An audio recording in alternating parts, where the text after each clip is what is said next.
So on one hand, you got this decorated hero, an aide to the queen, no less, and a brilliant military thinker. But on the other, he's the guy accused of running state-sanctioned death squads. Yeah, today we're going to try and unravel the fiercely controversial legacy of General Sir Frank Kitson.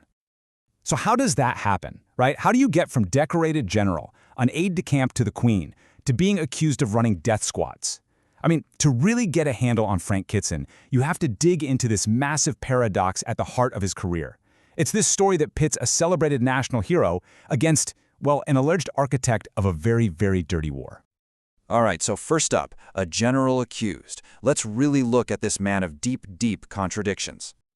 Okay, so look at this. On one side, you have the ultimate insider, right? The establishment figure.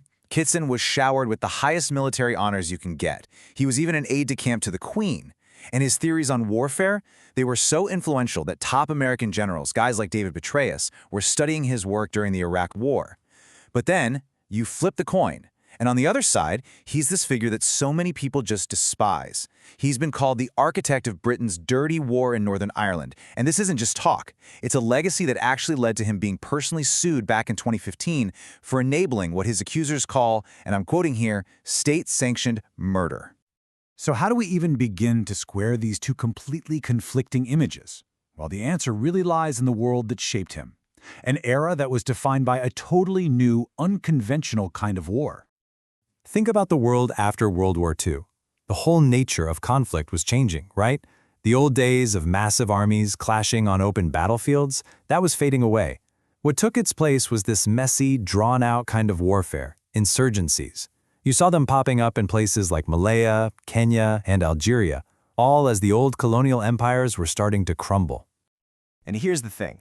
The traditional military academies, they were still stuck in the past, totally focused on conventional tank battles and things like that. They were just not equipped for this new reality. So this created a huge demand for a new kind of soldier, a warrior scholar.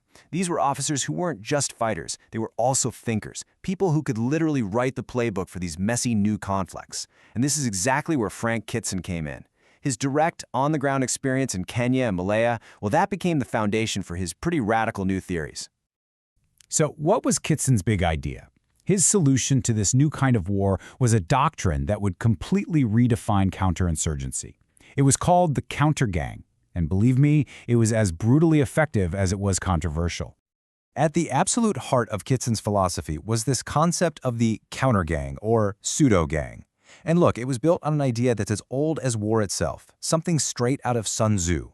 To truly defeat your enemy, you have to become your enemy. So his solution was to create these covert units, often using turned enemy fighters, and their whole purpose was to infiltrate, imitate, and ultimately destroy an insurgency from the inside out. And Kitson's formula for this was a really clear four-step process. Okay, so step 1, infiltrate. You get inside to gather intelligence. Step 2, imitate. This is where the counter-gangs would actually copy the enemy's methods to sow chaos and confusion. And from there it escalated. Step 3, discredit. They'd use things like false flag operations to turn the local population against the insurgents. And then, the final step, step 4, subjugate. You use all that intelligence, all that psychological pressure to crush and ultimately destroy the insurgency. Now, this whole theory, it wasn't just some idea stuck in a textbook. Oh no. It was put into brutal, real-world practice when Kitson was posted to Northern Ireland in 1970, right at the height of the Troubles. So as the brigadier, the commander, in Belfast, Kitson set up a top-secret unit that was the perfect real-world version of his counter-gang theory. It was called the Military Reaction Force, or the MRF. And its mission was simple: take the fight directly to the IRA. And the MRF, well, they operated completely outside the normal rules of engagement. We're talking about conducting drive-by shootings, attacking unarmed civilians. I mean, their goal wasn't just to kill IRA members, it was to terrorize and demoralize the entire community that supported them. And this is crucial.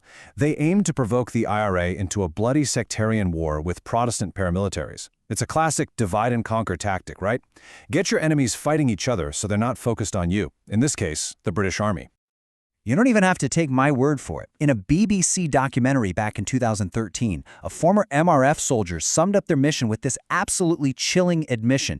He said, "We were not there to act like an army unit. We were there to act like a terror group."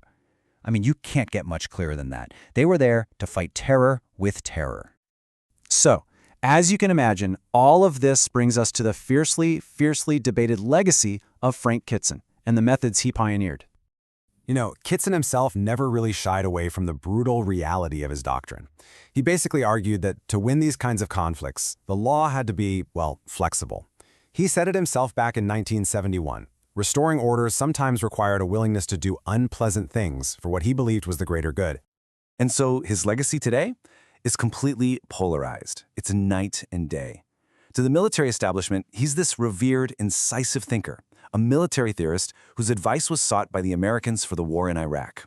But to his critics, like the politician Patty Devlin, he was the man who soured relations, who oversaw actions that many in the Republican community still see as nothing less than state-sanctioned murder. So in the end, Frank Kitson's story really forces us to confront a dark and difficult question, one that's still incredibly relevant in conflicts all over the world today.